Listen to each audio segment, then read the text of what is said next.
Euzu billahi mineşşeytanirracim. Bismillahirrahmanirrahim. Elhamdülillahi rabbil alamin. Ve la akibetu lil muttaqin. Ve la udvana illa alel zalimin. Ve salatu ve selamu ala nebiyyina Muhammedin ve ala alihi ve sahbihi ve tabi'in. Rabbi şrah li sadri ve yessir li emri ve hlul ugdeten min lisani yefqahu qavli amma ba'd. İlk öncə Allah subhanahu wa ta'alədən istəyirəm ki, Allah azza və cəllə qardaşımızın malına, mülkünə, əhlinə bərəkət versin. Amin. O bizə ikram etdiyi kimi Allah azza və cəllə də ona Firdevs cənnətlərində ikram etsin. Amin. Və yenə Allah azza və cəllədən istəyirəm ki, Allah azza və cəllə ona salih bir övlad, salih bir zürriyyət bəxş etsin. Amin. Allahümmə amin.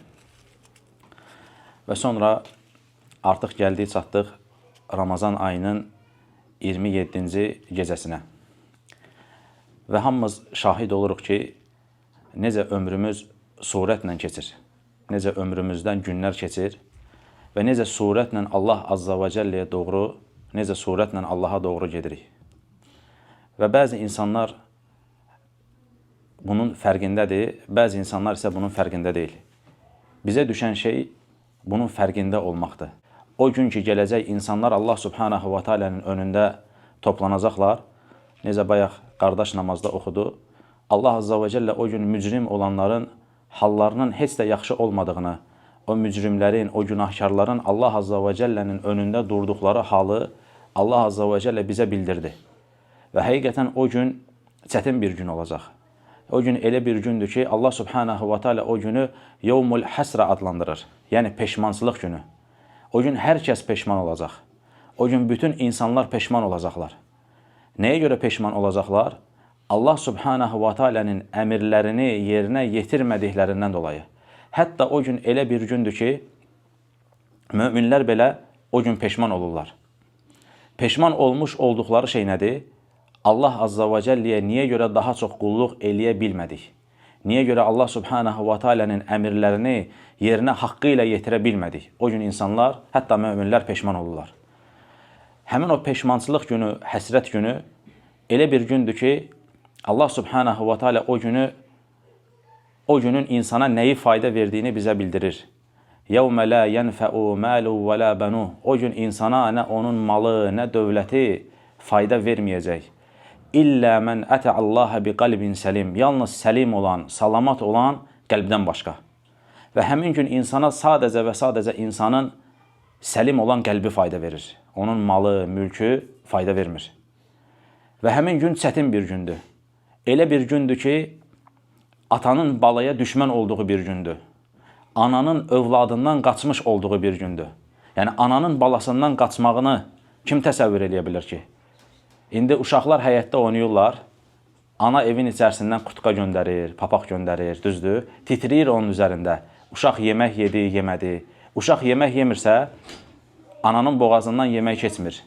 Uşaq üşüyürsə, uşaq titriyirsə, ana rahat ola bilmir. Təsəvvür elə o gün elə bir gündür ki, ana öz balasını atır, qaçır. O günün dəhşətinə bax, ana öz balasından qaçır. Dost dosta düşmən olur. Bu dünyada ki, insanlar dostdular, o gün gəldiyi zaman dostlar bir-birinə düşmən olacaq Allah azza və cəllə deyir. Təsəvvür elə dost dosta düşməndir.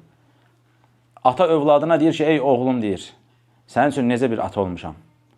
Oğul deyir ki, sən mənim üçün salih bir ata olmuşsan. Deyir, onda mənə bir dənə həsənət ver. Təsəvvür elə, ata oğlundan bir dənə həsənət istəyir. Sən mənim üçün salih ata olmuşsan, deyir, amma verə bilməyəcəm, deyir. Təsəvvür elə, bir həsənət. Bir həsənət nədir? Dünyada 1 manat sədəqə vermirsən, həsənətdir, yazılıb. Ata oğlundan o gün istəyir, onu verə bilmir. Verə bilmərəm, deyir. Bu gün mənim buna ehtiyacım var. Və biz bunu başa düşəndə ki, o gün çətin bir gündür. Ananın övladından, atanın övladından, övladın atadan qaçmış olduğu bir gün neynəməliyik? Şiddətli bir şəkildə azuqə toplamalıyıq. Azuqə. Yolumuz uzundur, azuqəmiz isə azdır. Bunu deyən sahabə idi, Əbu Hüreyrə radiyallahu anhu. Təsəvvür elə, Əbu Hüreyrənin azuqəsinin az olduğunu düşünmək təsəvvür edilə bilir, yəni. Bugün oxuduğumuz hədislərin əksəriyyəti ondan rəvayət edilib. Deyir ki, mənim yolum uzun, azuqəm isə çox azdır. Ölüm ayağında. Ölüm ayağında ağlayır. Niyə ağladığını soruşanda həmin bu sözləri deyir. Yolum çox uzundur, deyir, azuqəm isə azdır. Əgər Əbu Hüreyrənin radiyallahu anhunun azuqəsi az idisə, bizim azuqəmiz sizcə bu səfər üçün yetərlidir, yoxsa yox? Yəni, siz hər bir nəfs özünə sual versin ki, mən Allaha doğru gedirəm. Mənim azuqəm nə qədər yetərlidir? Allaha doğru getmiş olduğum bu yerdə. Necə sahabələr şiddətli bir şəkildə qorxurdular o gündən. Hətta Osman radiyallahu anhu təsəvvür edin ki, Peyğəmbər sallallahu aleyhi və səlləmin mələklərin özündən həya etmiş olduğu bir kimsə deyir ki, mən əgər cənnətlə cəhənnəm arasında qalsam, hansına gedəcəyimi bilmədən həlak olmağı tərcih edərəm, deyir. Təsəvvür elə bunu deyən Osman radiyallahu anhudur. Mələklərin özündən həya etmiş olduğu kimsə. Ömər radiyallahu anhu cənnətlə müjdələnib. Peyğəmbər sallallahu aleyhi və səlləm onu sevir. Allah onlardan, onlar da Allahdan razıdır. Ölüm ayağında oğluna deyir ki, mənim deyir, üzümü torpağa qoy, deyir. Dizinin üstünə qoyma, deyir. Torpağa qoy. Ola bilsin ki, Allah mənim bu aciz halımı görsün və mənə mərhəmət etsin. Təsəvvür elə bunu deyən yenə Ömər radiyallahu anhudur. Yenə sahabədən başqa birisi deyir ki, kaş ki, deyir, mömin bir qulun bədənində bir tük olsaydım, deyir. Kaş ki, mömin bir qulun bədənində bir tük olsaydım. Yenə başqa birisi deyir ki, kaş ki, deyir, mən bir qoç olsaydım və sahibim məni kəsib, ətimi yeyib, şorbamın da, deyir, suyunu içsəydi, deyir. Təsəvvür elə necə qorxurdular. Necə Allah subhanahu wa ta'alənin önündə də yanmaqdan qorxurdular. Çünki o gün elə-belə bir gün deyil. Elə-belə bir gün deyil ki, biz necə gəldi gedək özümüzə tapaq ki, qiyamət günüdür, Allahın önündəyik. Belə bir asan bir gün deyil. İnsan bu dünyada bəsit bir işdə işləyir. Müdür elan verir ki, bir aydan sonra hesabat var. Bir ay özünə gəlmir, düzdür? Gedir dəftər açır, oradan baxır, səhvlərini araşdırır. Nə üzmə vurula bilər, nə mənə deyilə bilər. Təsəvvür elə ki, bu ən uzun misallar Allaha aiddir. Bu elə-belə bir hesab deyil. Hətta sələfdən birisi deyir ki, qorxuram, deyir, o gün Allah məndən soruşsun ki, falan gün təbəssüm etmişdin, niyə təbəssüm etmişdin? Təsəvvür elə, bir təbəssüm, hər bir şey o gün soruşulacaq. İnsanın ömrü, hər saniyəsi, gəncliyi, ömrü və gəncliyi, hər bir şey soruşulacaq. Gəncliyi harada keçirtdi, ömrünü necə keçirtdi? Təsəvvür eləyin, bu cür həyatın, bu cür ömrün hesabını Allaha necə verəcək? Və həqiqətən insan bunu başa düşəndə mümkün deyil ki, elə-belə yaşasın, elə-belə həyatı yaşasın, gəlsin, keçsin, gözünü açsın ki, artıq ölüm mələyi gəlib. Və ölüm mələyi gəldikdən sonra artıq qurtuluş olmayacaq. Gedəcəyimiz yer bəllidir. Allah subhanahu wa ta'ala xəbər verir ki, hər bir nəfs ölümü dadacaq, ثُمَّ إِلَيْنَ تُرْجَعُونَ Sonra siz bizə qaytarılacaqsınız. Başqa gedəcək yer yoxdur. Heç kim deyə bilməz ki, mənim yolum başqadır, mən başqa yerdə, mən yox olacam, deyə bilməzsən. Desən belə xeyri yoxdur. Yoxluq yoxdur. Əbədi ölüm yoxdur. Mütləq dönəcəyin yer səni xəlq edən kimdirsə, səni yaradan, bu dünyaya gətirən kimdirsə, onun önündə hər kəs toplanacaq.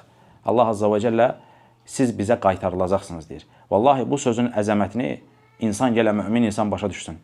Allaha qaytarılacam mən. Nə ilə qaytarılacam? Əməllərin tərəziyə çəkilmiş olduğu bir gün var. Tərəzi. O gün Allah tərəzi quracaq. Elə bir tərəzidir ki, vallahi toz mislində olan şeylər tərəziyə təsir edir.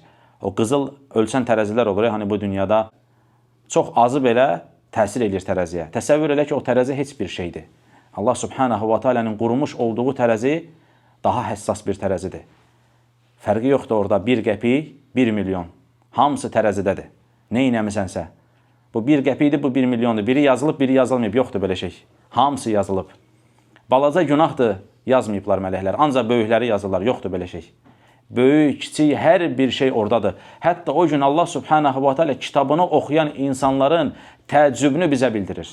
İnsanlar baxırlar kitablarına və deyirlər ki, bu necə bir kitabdır ki, heç bir şeyi buraxmayıb, heç bir şey. Hər şey oradadır, hər şey. Hara baxmısan, nə inəmisən, nə qazanmısan, nə xərcləmisən, hamısı oradadır. Və bizə şahid olan Allah elə bir şəkildə şahiddir ki, Allah azza və cəllə bizim tək zahirlərimizə baxmır. وَمَا تُخْفِ الصُّدُورِ Sinələrdə olanı da bilir. Təsəvvür elə, sinəndə olan. Gizlənmirsən, oturmuşsan, sinəndə ki, nə var Allah bilir. İnsanlar bilmirlər. Bir-birimizə baxırıq, təqva görürük, düzdür?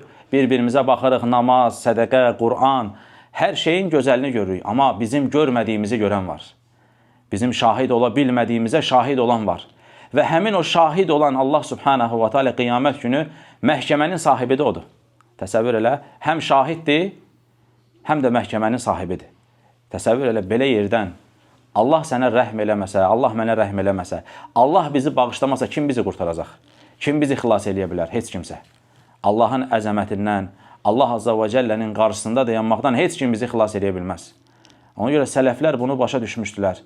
Allah Subhanahu wa Ta'ala getmiş olduqları yolda azuqə toplamağın arxasındaydılar. Azuqə toplamağa həris idilər. Ona görə sələflərdən birisi gecə ibadət elədiyi zaman gəlir, əlini yatağına sürtür və deyir ki, ey yatağım deyir. Sən deyir, mənə şirinsən, sevimlisən. Lakin deyir, cənnətin yataqları mənə daha sevimlidir deyir. Lakin cənnətin yataqları daha sevimlidir. Onlar azuqə toplamağın peşində idilər. Niyə? Çünki bilirdilər ki, bu dünyada o qiyamda durmaq, o gecə ibadəti, ayaqların ağrıması hamısı sənə fayda verəcək. Necə sələfdən başqa birisi namazdan sonra ayaqlarına vurur, yorğun ayaqlarına və deyir ki, ey ayaqlarım deyir, sən bunun üçün xəlq edilmisən. Sənin işin budur. Sən başqa bir şey üçün yaradılmamısan. Sən yaradılmısan ki, Allaha qulluq eləyəsən. Bax, necə azuqə. Yarışırdılar. Nə üçün yarışırdılar? Allahın önünə gedəcək, boş getməyək, əməlsiz getməyək. Allahın rəhmətini qazanacaq heç bir şeydə kiçik görmürdülər. Kiçik, böyük, hamısının arxasındaydılar. Necə bilirsiniz? Əbu Davudun məşhur bir qissəsi var. Dəfələrlə zikr etmişik. Bir günləri gəmi səfərində olur və gəlir tələbələri ilə çatır sahilə. Və həmin o gəminin kapitanı qaydanda asqırır. Və Əbu Davud ona deyir ki, yərhamukallah. Adam eşitmir.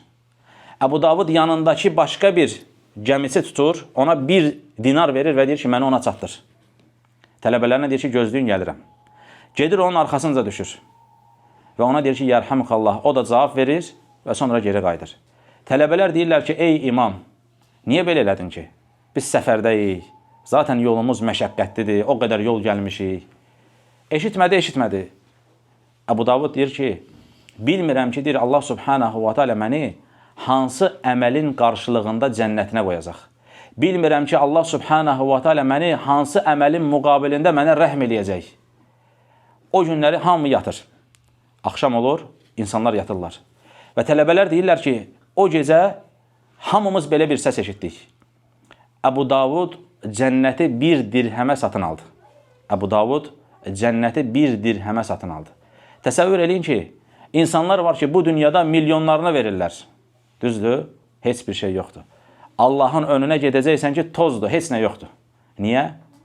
Səbəb nədir? Çünki həmin ixlas deyil, həmin qəlb deyil, həmin azuqə düşüncəsi deyil. İnsanlar var ki, bu dünyada eləyirlər. Niyə eləyirlər? İnsanlar desinlər deyə. Düzdür?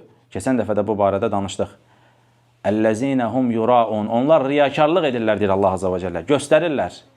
İnsanlara göstərirlər ki, bax, biz eləyirik. Biz öndəyik. Biz bu Ramazan ayında Quranı 10 dəfə bitirdik. Düzdür? Hamısı nədir? Riyadır. Allah Azza və Cəllə deyir ki, onlar göstərirlər. Həmin o göstəriş, sələflər deyirlər ki, insan qiyamət günü Allahın önünə gedəcək. Necə ki, bu dünyada səfərə çıxanda, insan səfərə çıxsa və çantasına bir şeylər atsa, səfər üçün azuqə toplasa, gedib baxsa, görsə ki, çamadanda heç bir şey yoxdur. Niyə? Çamadanın bir tərəfi yırtıq imiş, atdığı şeylər oradan düşür. Və insanın, deyir Allah Azza və Cəlləyə getmiş olduğu yolda, ixlassız, səlim olmayan bir qəlblə etmiş olduğu şeylərin hamısı da belədir. İnsan toplayır, düzdür? Azuqə toplayır. Gedəcək ki, Allahın önündə heç bir şey yoxdur. Hamısı zərrədir, tozdur. Niyə? İxlas olmadığından dolayı. Vallahi sələflər qorxurdular. Ona görə İmam İbn Qeyyim rahimehullah deyir ki, azuqə topladığın zaman məsələ deyir, əməlləri deyir, əməl etmək deyil. Əməl etmək işin ən asan olan qismidir.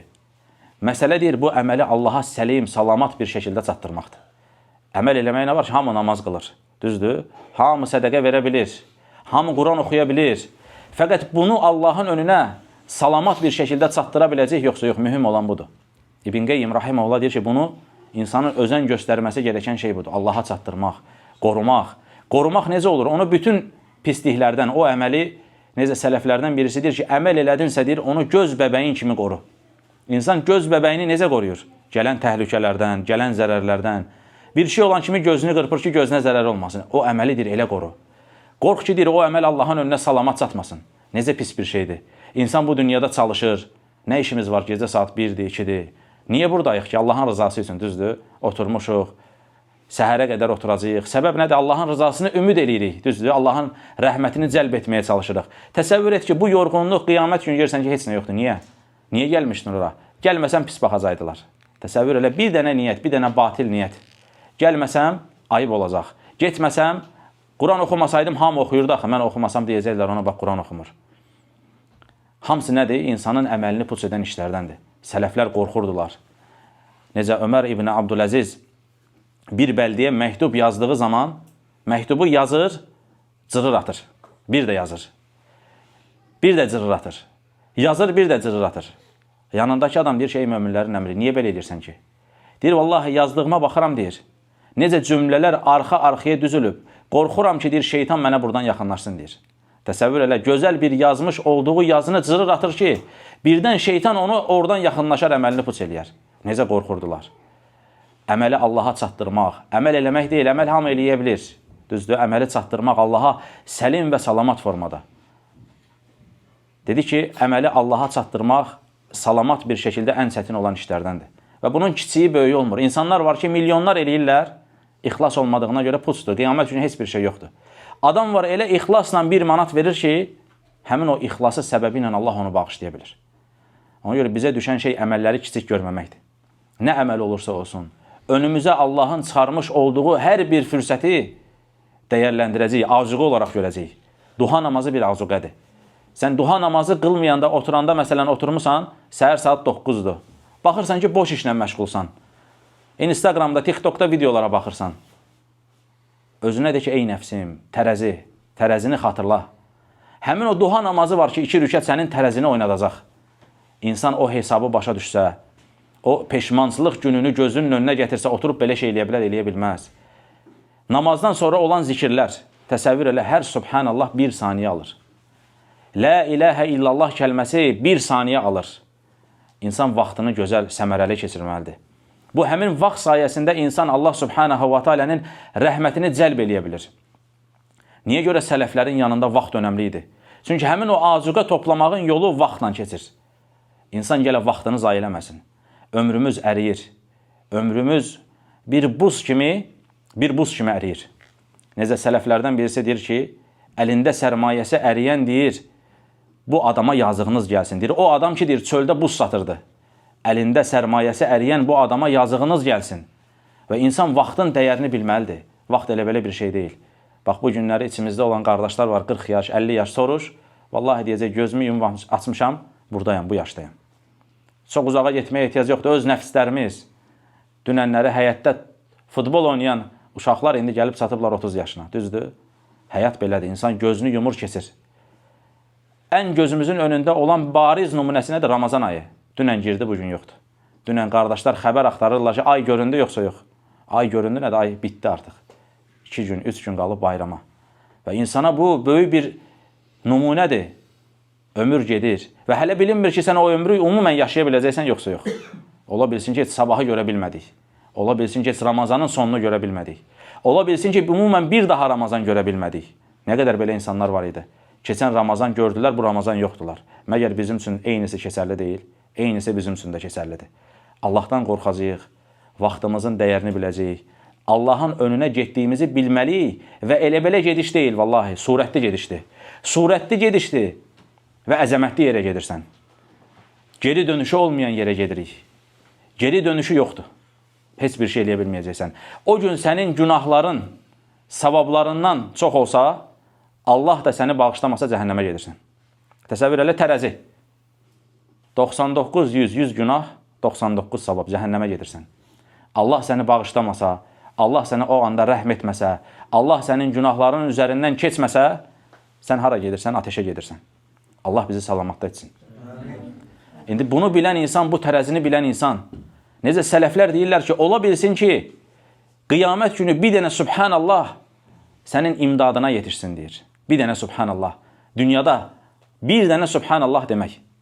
O dünyada o kiçik gördüyün o 1 manat sədəqəni vermək, tərəzini oynadır axı. 99, 100, 100, 101. Bitdi. Savablar günahlardan çoxdur, gedirsən cənnətə. Allahın rəhməti ilə. Bu tərəzini başa düşən insan heç bir əməli kiçik görməməlidir. Hamımız Allah Azza və Cəllənin önünə gedirik, surətlə gedirik, əzəmətli günə gedirik.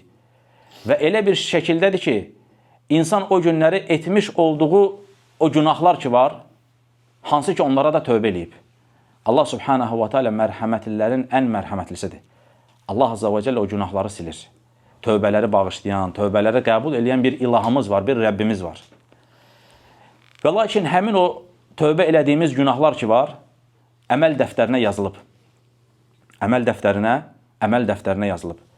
Alimlər ixtilaf eləyiblər ki, qul tövbə elədikdən sonra həmin o günah dəftərdən silinir yoxsa yox. Tövbə edildi, Allah qəbul elədi. Burası aydındır.